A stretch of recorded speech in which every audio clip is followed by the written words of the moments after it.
Welcome back, my Jedi friends, and today a bit of clickbait for you. Why most spirituality is bollocks. It's bollocks, folks. So, part of it was I thought, oh, this title might get a few clicks. Secondly, this is a very serious subject, and I hear it a lot. So, let's start. What is spirituality? What is it? Well, that is a big question, isn't it? Because it seems to be a massive sliding scale depending who I ask. I hear a lot of people tell me, I'm not religious, but I'm spiritual. What does that actually mean? What does it mean? And when push comes to shove, that means you can be an asshole and justify it by the few good things that you do. That is ultimately what it is. I'm spiritual at the moment. Oh, I'm doing good things. Look at me being nice to people. And then you go off and abuse someone at a party, or pass a bit of passive aggression, or start bitching about everybody in the community behind closed doors, so no one sees it, folks. And this is really what I've talked about in previous videos. It's our private face versus our public face. And spirituality for a lot of people is just a public facing part of them. It's not who they actually are behind closed doors, folks. And that's really what it is. Spirituality for me is who you are when no one else is in the room. That's spirituality, folks. That's what I would call it. How spiritual are you when there's nobody else in the room? How spiritual, folks. And ultimately, if most people are honest with themselves, they ain't that spiritual, folks, because I guess they're not going on a pilgrimage or praying to the higher powers or doing good in the world. Now, I'm sure there are a few people that do that. And you may do that occasionally, my Jedi friends, but is that your default setting? Are you spiritual? Does that make you spiritual? Let's put it this way. If at the end of your life there's a court of law, you have to stand up, and there's your guides there that have watched every single thing you've ever done, and you've got two guides. One's putting together a case of you being a complete arsehole, and the other one's putting a case, oh, you've done some nice things. Now, would that be a no-brainer contest? Just ask that question. And even people that are naturally good or gravitate on the good side, the odds are that there's going to be a heavy duty case against you.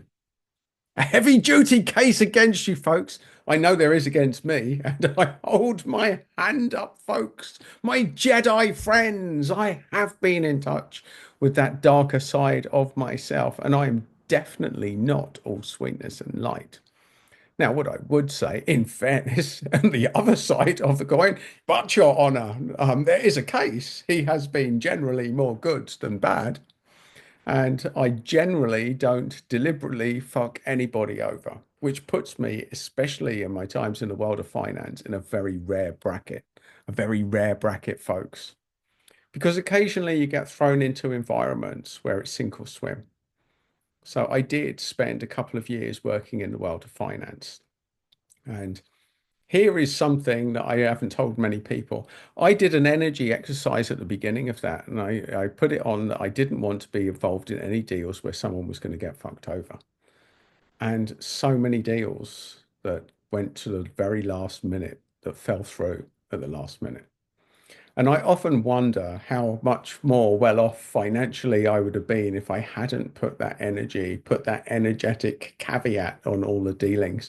And I came to a large realization that somebody is almost definitely going to get screwed in every financial deal when it's to do with company investment.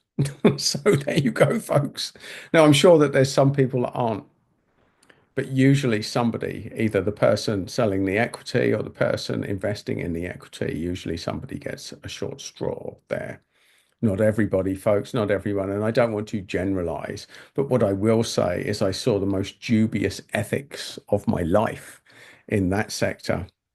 I can tell you for sure. Coming out of nursing, going into finance, that is brutal, my friends, brutal. I almost threw in my brutal. It was rough. It was rough as fuck, folks, rough as fuck. So the bottom line is, anyone that tells you that they're spiritual, are they really? Are they really spiritual? And if they were spiritual, here's to plant something for you folks. If someone really was spiritual, now let's give it a more positive spin. Let's say that this is somebody that only does good. I'm spiritual. I only do good. If someone was spiritual and was only doing good, would they need to tell you, folks? Would they need to tell you? And it's like I've had this debate on this channel before.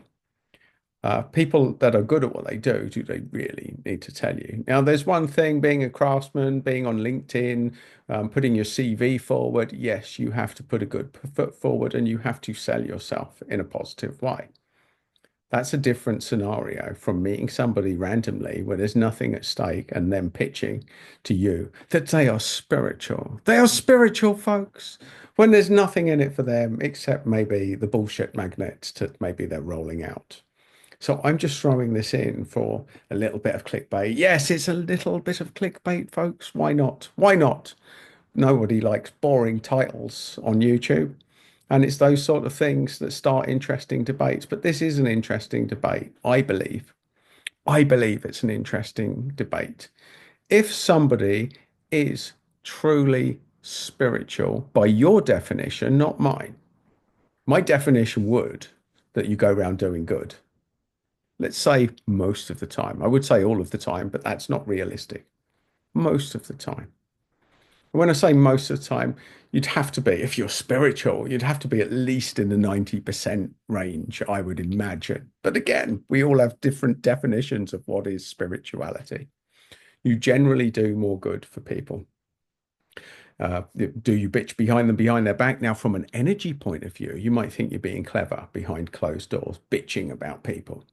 But from an energy perspective, that still has a negative backspin, folks. You may not see it, you may not feel it, you may not even know it. But, my Jedi friends, your thoughts are everything.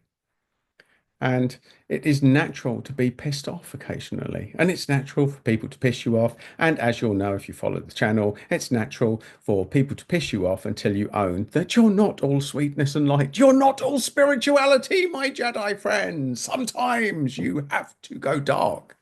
You have to go dark because there's certain situations that invite you to discover the bigger aspect of yourself. And that's what it comes down to. So, my Jedi friends, on that note, go and own your darkness, have the debate, join me in the comments, and let me know what you think.